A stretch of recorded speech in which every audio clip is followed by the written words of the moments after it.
드리면 이제 모성보호 제도의 의미는 뭐 여성에 대한 사회적 편견을 해소하고 육아의 부담 등으로 인한 여성의 경제 활동 제약을 제도적으로 지원하기 위한 재반 보호 조치를 의미합니다.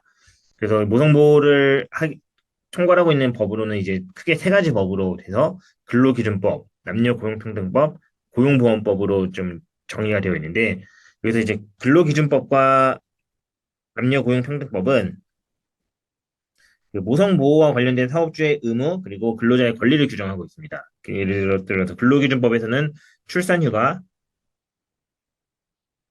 그리고 뭐 임신 중인 근로자에 대한 보호 이런 게 대한 정리가 되어 있었고 여기서 정리되지 못한 이제 그 아이의 육아 그리고 배우자에 대한 출산 그리고 어 난임에 대한 임신이 좀 어려운 근로자들의 난임을 지원하기 위한 제도는 이제 남녀고용평등법에 있었고 이제 최근에는 모성보호뿐만 아니라 가족으로도 이제 범위가 확대되어서 그런 내용도 이제 남녀고용평등법에 기재되어 있습니다.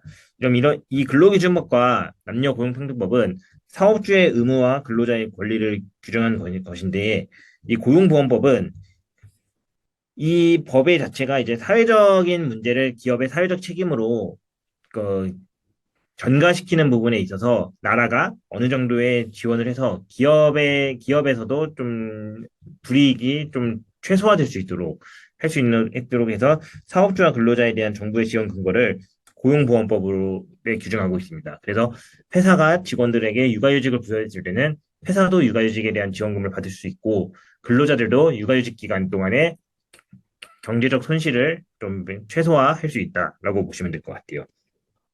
그래서 모성보호제의 특징은 최근에 가장 대두되는 문제는 이제 저출산 등의 문제이고 지금은 아니지만 한 2, 30년 전까지만 하더라도 경제 활동에 있어서 남녀차별 문제가 있었던 것에 대해서 기업의 사회적 책임을 부과하고 있고 이거에 대해서 고용보험으로 조금 이제 정부가 일부 보전해주고 있다라고 보시면 될 것 같습니다.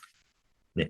모성보호제도는 먼저 임신 출산에 대한 의무적인 보호와 가정 친화적인 제도로 구분되어서 이제 설정되고 있습니다.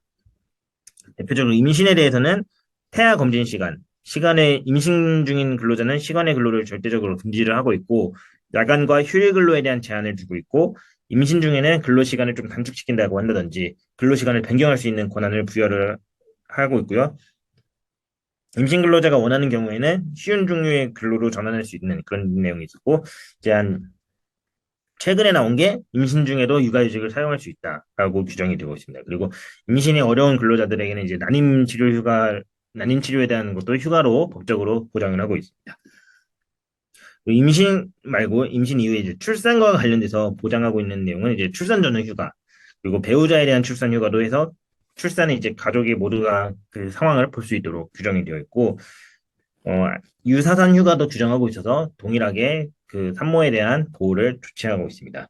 그리고 가정 친화적인 제도로는 영아에 대해서는 이제 근무 중 육아 시간을 의무적으로 부여할 수 있도록 규정되어 있고 육아휴직, 육아기 근로시간 단축, 그리고 육아는 아니지만 가족 돌봄 휴직과 가족 돌봄 휴가를 도입해가지고